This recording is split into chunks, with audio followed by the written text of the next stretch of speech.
Hello friends, welcome to my YouTube channel stock news plus technicals. आज की इस video में हम बात करेंगे एक्सिस बैंक के स्टॉक में, क्योंकि एक्सिस बैंक के स्टॉक में आज नियरली 5% की गिरावट आई है। और क्या उसकी सपोर्ट बनेगी, कहाँ से ये बाय किया जा सकता है, क्या इसका टेक्निकल चार्ट कह रहा है और आज का रीज़न क्या है एक्सिस बैंक के डाउन जाने का, तो वो सारी चीज़ें डिस्कस करेंगे इस वीडियो में। तो चलिए शुरू करते हैं दोस्तों आज की वीडियो एक्सिस बैंक के स्टॉक के बारे में। प्योरली एजुकेशनल पर्पस के लिए है, कोई बाइंग या सेलिंग के रिकमेंडेशन नहीं है। देखिए, ये large cap private sector bank है जिसका मार्केट कैप आज की डेट में 1,14,000 करोड़ के आसपास है। डिविडेंड यील्ड बहुत ही कम है, 0.25 है, डिविडेंड नहीं देती है ये कंपनी ज़्यादा।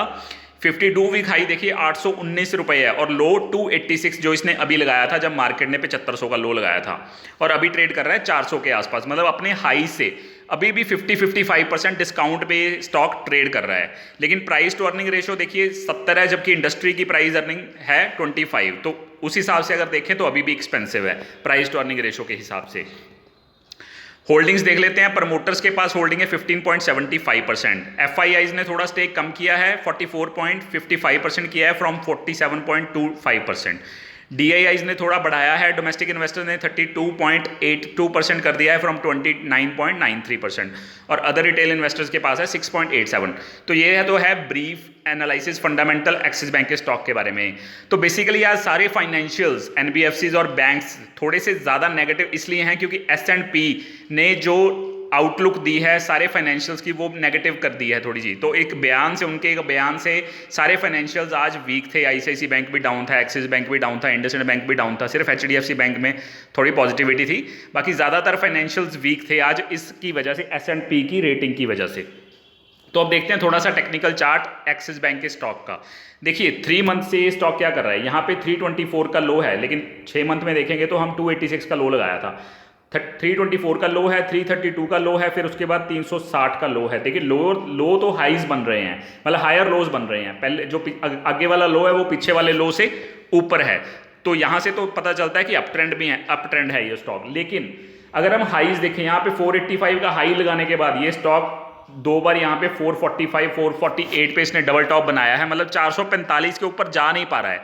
485 का यहाँ पे हाई लगा दिया पहले, लेकिन उसके बाद 445 के पास इसके हर्डल महसूस हो रही है, इसके ऊपर ये टिक नहीं पा रहा है और वहाँ जाके फिर से नीचे आ जाता है। तो सबसे पहली हर्डल तो रहेगी 445, 450 के आसपास की एक्सिस बैंक के स्टॉक के लिए, अगर ये स्टॉक ऊपर को मूव करता है।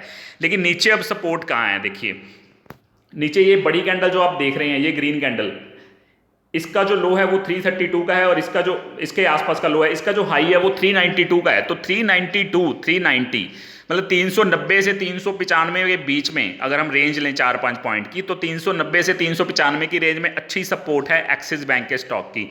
काफ़ी बार मैंने पहले भी देखा है कि यहाँ से ये सपोर्ट लेके ऊपर को घूम जाता है, अगर इसके नीचे फिसल गया तो 30-40 पॉइंट भी नीचे और जा सकता है।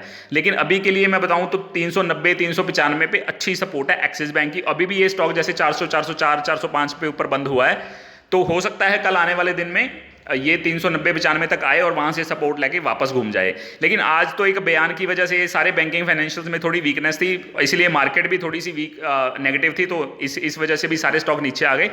लेकिन हो सकता है जैसे मार्केट भी एक रेंज बाउंड है, तो कल को वापस बैंकिंग स्टॉक्स में थोड़ी सी तेजी आ जाए और ये स्टॉक 390-95 से ना जाकर 398, 400 से ऊपर को घूम जाए। तो रिस्क रिवॉर्ड फेवरेबल है, अगर इस बैंक को इसने लॉन्ग टर्म के लिए रखना है तो रिस्क रिवॉर्ड इसमें फेवरेबल है। डाउनसाइड बहुत ही लिमिटेड है, कितना जाएगा, पहले 300 का लो लगाया हुआ है और 400 पे ट्रेड कर रहा है। जिसने भी बहुत लॉन्ग टर्म के लिए रखना है, 2-3 साल के लॉन्ग टर्म के लिए रखना है, तो डेफिनेटली ये स्टॉक उसको बेनिफिट देगा आने वाले सालों में, 1-2 सालों में। तो क्योंकि ये हाई से अभी भी 60% डिस्काउंट पे ट्रेड कर रहा है, अगर आप हाई की बात करें तो अगर हम देखिए ट्रेंड ऊपर का ट्रेंड करें, हाईज पे देखें तो ट्रेंड देखिए एक चैनल में ही घूम रहा है 445, 480। तो ये इसको दो हर्डल्स हैं, 485 और नीचे 445, ये इनको पार नहीं कर पाया है 445 को। लेकिन नीचे अगर हम लोज देखें तो वो हायर लोज बन रही हैं, तो ये एक पॉजिटिव चीज़ है एक्सिस बैंक के स्टॉक के चार्ट में। तो ये तो है 3 मंथ का चार्ट। अब हम दिखाते हैं आपको 1 मंथ का चार्ट। देखिए 1 मंथ के चार्ट में आज का इसका लो हाई देखिए 416, 402 का लो लगाने के बाद 404, 405 के आसपास ये बंद हुआ है। अब ये कहाँ तक गिर सकता है कल के सेशन में, देखिए ये मैंने एक सपोर्ट मार्क करी है 390 से 395, मैंने आपको 3 मंथ में भी दिखाया है। ये एक बढ़िया सपोर्ट है यहाँ पे 390-395 के आसपास। यहाँ से ये स्टॉक बड़ी बार सपोर्ट लेके ऊपर को घुमा है, अब भी दोबारा यहाँ से घूम सकता है अगर ये यहाँ पे आया, लेकिन ज़रूरी नहीं है ये यहाँ पे आए, क्योंकि ये इसके ऊपर जैसे 397, 398 या 400 के पास से भी घूम सकता है, क्योंकि वो भी एरिया है जहाँ से ये स्टॉक सपोर्ट ले लेता है।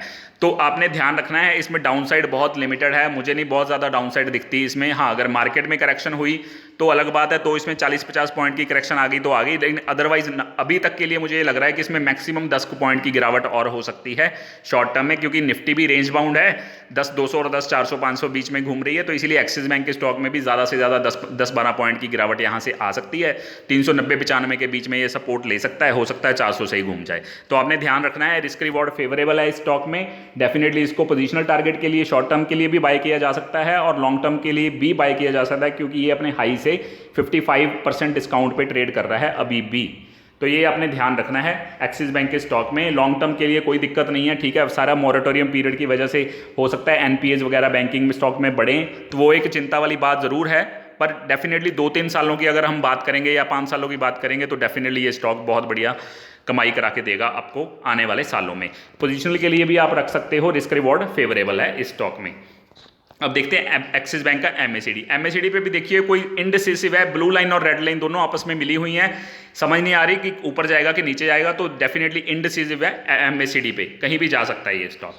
लेकिन आरएसआई पे देखिए, आरएसआई पे ये जो इसका लेवल है जिस पे अभी ट्रेड कर रहा है वो है 50, और जब भी आरएसआई 50 होता है तो हम उसे न्यूट्रल मानते हैं, अगर उससे नीचे चला जाएगा तो हम मानते हैं कि वो बेरिश ट्रेंड शुरू हो गया है उस स्टॉक का, वो और नीचे जा सकता है। लेकिन 50 से सपोर्ट लेके कई बार स्टॉक ऊपर को भी घूम जाता है कि 50 एक ऐसा लेवल है जहां से जिसके नीचे खिसक गया तो नीचे भी जा सकता है स्टॉक, और अगर वहां से सपोर्ट ले ली तो वापस स्टॉक ऊपर भी आ सकता है। तो यहां से स्टॉक सपोर्ट भी ले सकता है आरएसआई के 50 के लेवल से, जो कि न्यूट्रल वैल्यू मानी जाती है। अब टेक्निकल्स में आपको ब्रीफ में आपका रिकैप कर देता हूं। देखिए सपोर्ट सबसे पहले 404 के आसपास है टेक्निकली अगर हम बात करें, क्योंकि वो इसका 50 दिन का मूविंग एवरेज है, लेकिन चार्ट पे मैंने आपको बता दिया 390 से 395 के आसपास सपोर्ट है, वहाँ से ये सपोर्ट ले सकता है अगर ये स्टॉक नीचे आया तो, लेकिन ज़रूरी नहीं है। आज तो एक बयान की वजह से S&P की रेटिंग की वजह से सारे फाइनेंशियल में वीकनेस थी, लेकिन मार्केट रेंज बाउंड है तो इसलिए कल इसमें रिकवरी भी आ सकती है। बाकी जो एक बात चल रही है आरबीआई के साथ एफएम की कि 1 टाइम रीस्ट्रक्चरिंग करनी है बैंक्स की स्ट्रेस्ड बोरोवर्स के लिए, तो अगर वो आरबीआई उसकी दे देती है मंजूरी की वन टाइम रीस्ट्रक्चरिंग कर दो, तो सारे बैंकिंग या फाइनेंशियल सेक्टर के लिए वो एक पॉजिटिव न्यूज़ होगी। ये बात आप पूरी तरह से याद रखना, सारे बैंकिंग में तेज़ी आ सकती है अगर वो कभी भी बयान आ गया कि आरबीआई में वन टाइम रीस्ट्रक्चरिंग बैंक्स के या एनबीएफसी के लिए मंजूरी दे दी है, तो वो एक बढ़िया पॉजिटिव खबर होगी सारे बैंकिंग और एनबीएफसीज के लिए। तो उस पर भी आपने ध्यान रखना है, वो कभी भी आ सकती है वो खबर इस महीने में। तो सपोर्ट है 404 पे टेक्निकली, अभी उसी के आसपास बंद हुआ है, लेकिन नीचे खिसकता है तो 390-395 के पास बढ़िया सपोर्ट है, वहाँ से सपोर्ट लेके पुल बैक बाउंस बैक कर सकता है। तो रिस्क रिवॉर्ड फेवरेबल है, लेकिन अभी के लिए ज़्यादातर हम बेरिश मोड में ही कहेंगे, क्योंकि अपनी सारी मूविंग एवरेजेस से नीचे ही ये ट्रेड कर रहा है। बस सिर्फ 404 की सपोर्ट बची है जो 50 दिन की मूविंग एवरेज है। अगर हम सिर्फ टेक्निकल्स की बात करें, चार्ट की बात करें तो 390-95 पे सपोर्ट है, तो 10-15 का लॉस है पॉइंट का और ऊपर सारा खुला पड़ा है। तो इसलिए मार्केट देखिए आप 7,500 से 10,500 आ गई है, लेकिन एक्सिस बैंक का स्टॉक 300 का लो लगाने के बाद 400 पे ट्रेड कर रहा है। तो ये समझ लीजिए आप कि रिस्क रिवॉर्ड कितना फेवरेबल है। नीचे 10-15 पॉइंट का लॉस है, तो डेफिनेटली पोजीशनल टारगेट भी ले सकते हैं आप शॉर्ट टर्म के लिए, लॉन्ग टर्म के लिए भी रख सकते हैं, तो कोई दिक्कत नहीं है। बाकी 1 टाइम रीस्ट्रक्चरिंग जो आरबीआई के साथ न्यूज़ चल रही है एफएम की, अगर वो हो जाता है तो सारे बैंकिंग फाइनेंशियल्स में एक बड़ी तेज़ी आ सकती है, अच्छी खबर हो सकती है वो सारे बैंकिंग फाइनेंशियल्स के लिए।